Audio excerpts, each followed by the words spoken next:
Hello बच्चों, let's see this question. Statement one है हमारे पास। स्टेटमेंट वन क्या बता रहा है? If equation 4p-3x² plus 4q-3x plus r equal to 0। ठीक है, अगर हमारे पास एक क्वाड्रेटिक इक्वेशन दी हुई है यहाँ पे, ये quadratic equation is satisfied by x equal to a, x equal to b and x equal to c। तीन वैल्यूज पे सेटिस्फाई कर रहा है, where a b c and are distinct. a b c क्या है? डिस्टिंक्ट है। Then p equal to q equal to 3/r and r equal to 0। ठीक है, ये चेक करना है कि p की equal to q equal to 3/r होगा एंड r इक्वल टू 0 होगा। और स्टेटमेंट टू हमारे पास क्या गिवन है? कह रहे हैं if quadratic equation a x square plus b x plus c equal to 0। अगर क्वाड्रेटिक इक्वेशन है हमारे पास a x square plus b x plus c equal to 0, जो standard form of quadratic equation has three distinct roots, इसके तीन distinct root है। Then a b and c are must be 0। तब जो A B C की values होंगी वो हमारे पास क्या होंगी? 0 आएंगी।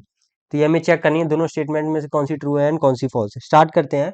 सबसे पहले हम यहाँ पे ना स्टेटमेंट टू को लेते हैं, जिससे हमारी हेल्प होगी और स्टेटमेंट वन हम चेक कर पाएंगे। ठीक है, तो स्टेटमेंट टू के लिए यहाँ पे हम करेंगे स्टेटमेंट टू। इसमें हमारे पास एक क्वाड्रेटिक इक्वेशन है, एक general form of quadratic equation है। ठीक है, और क्वाड्रेटिक इक्वेशन हमारे पास क्या गिवन है यहाँ पे? ए एक्स स्क्र, अगर यहाँ लिखेंगे if a x square plus b x plus c equal to 0, ये हमारे पास एक अगर क्वाड्रेटिक इक्वेशन है। ठीक है, is satisfied by more then, is satisfied bye, अगर एक क्वाड्रेटिक इक्वेशन होती है ना हमारे पास और उसकी वैल्यू क्या होती है? मोर than two values of x पे अगर सेटिस्फाई करती है तो एक आइडेंटिटी होती है। तो यही पे हम यहाँ लिखेंगे if quadratic equation a x square plus b x plus c satisfied by more than two values of x, more than two values of x. ठीक है, then it is a, then it is an identity, एक identity होगी। और अगर ये identity होगी तो हमारे पास क्या होगा? देयरफॉर जो a equal to b equal to c होगा that must be equal to 0 होगा। ये हमारे पास होता है कि अगर क्वाड्रेटिक इक्वेशन है और दो मोर देन दो टू वैल्यूज ऑफ एक्स पे सेटिस्फाई कर रहा है तो वो आइडेंटिटी है। और a equal to b equal to c की वैल्यू क्या होगी हमारे पास? 0 के इक्वल होगी। ठीक है, तो यहां से हम देखेंगे तो स्टेटमेंट टू हमारे पास क्या आएगा? Statement two is right. Statement, यहाँ से हम लिखेंगे जो हमारे पास स्टेटमेंट टू है इज ट्रू। तो हमें यहाँ पे ये तो चेक कर लिया कि जो हमारे पास स्टेटमेंट टू है वो ट्रू है। अब यहाँ पे देखते हैं फर्स्ट स्टेटमेंट के लिए हम करेंगे। यहाँ पे भी हमारे पास क्या है? 4p-3x² plus 4q-3x plus r equal to 0। और इसकी भी वैल्यू है, भी क्वाड्रेटिक इक्वेशन है। मोर देन थ्री वैल्यूज पे क्या, मोर देन टू वैल्यूज पे सेटिस्फाई कर रहा है, x इक्वल टू a पे भी, b पे भी और c पे भी।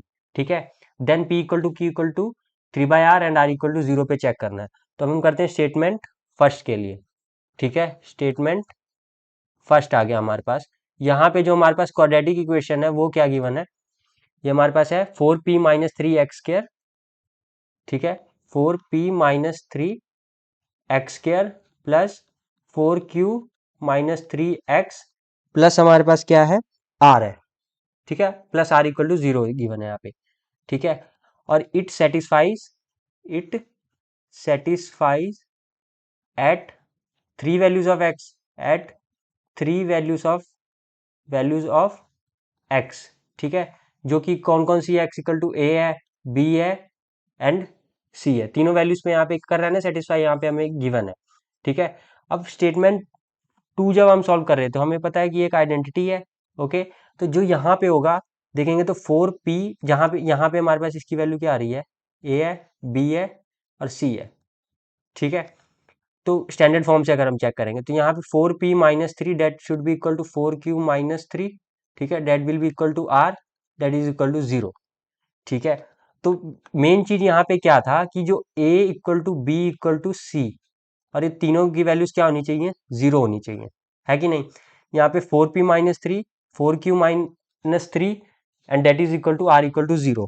तो यहाँ से तो हमारे पास ये चीज आया है कि जो कि, बट ये क्या है? ये एक फॉल्स स्टेटमेंट है। ये हमारे पास क्या है? फॉल्स स्टेटमेंट है। ठीक है, ये हमारे पास जो फर्स्ट स्टेटमेंट आई है वो हमारे पास फॉल्स आई है। क्यों? क्योंकि at one value of p और r और q, ठीक है, all coefficient at time is not equal to 0। ठीक है, जितने भी कोफिशिएंट्स हैं हमारे पास, अगर हम देखेंगे एट वन वैल्यू, अब यहाँ पे लिखेंगे at one value of P और क्यू और आर, ठीक है। एक एक वैल्यू अगर लेंगे पी क्यू आर की, जितने भी कोफिशिएंट्स हैं, ऑल कोफिशिएंट्स जो है हमारे पास, ठीक है, एट अ टाइम, एक टाइम पे तीनों जीरो के इक्वल नहीं आ रहे हैं, तो ये स्टेटमेंट हमारे पास क्या आ रही है, फॉल्स आ रही है, ठीक है। तो ये हमारे पास आ गया कि जो स्टेटमेंट वन थी वो हमारे पास आ गई है, स्टेटमेंट वन जो है हमारे पास वो क्या है, फॉल्स है, और जो स्टेटमेंट सेकंड थी हमारे पास वो क्या आई हुई थी, ट्रू आई हुई थी।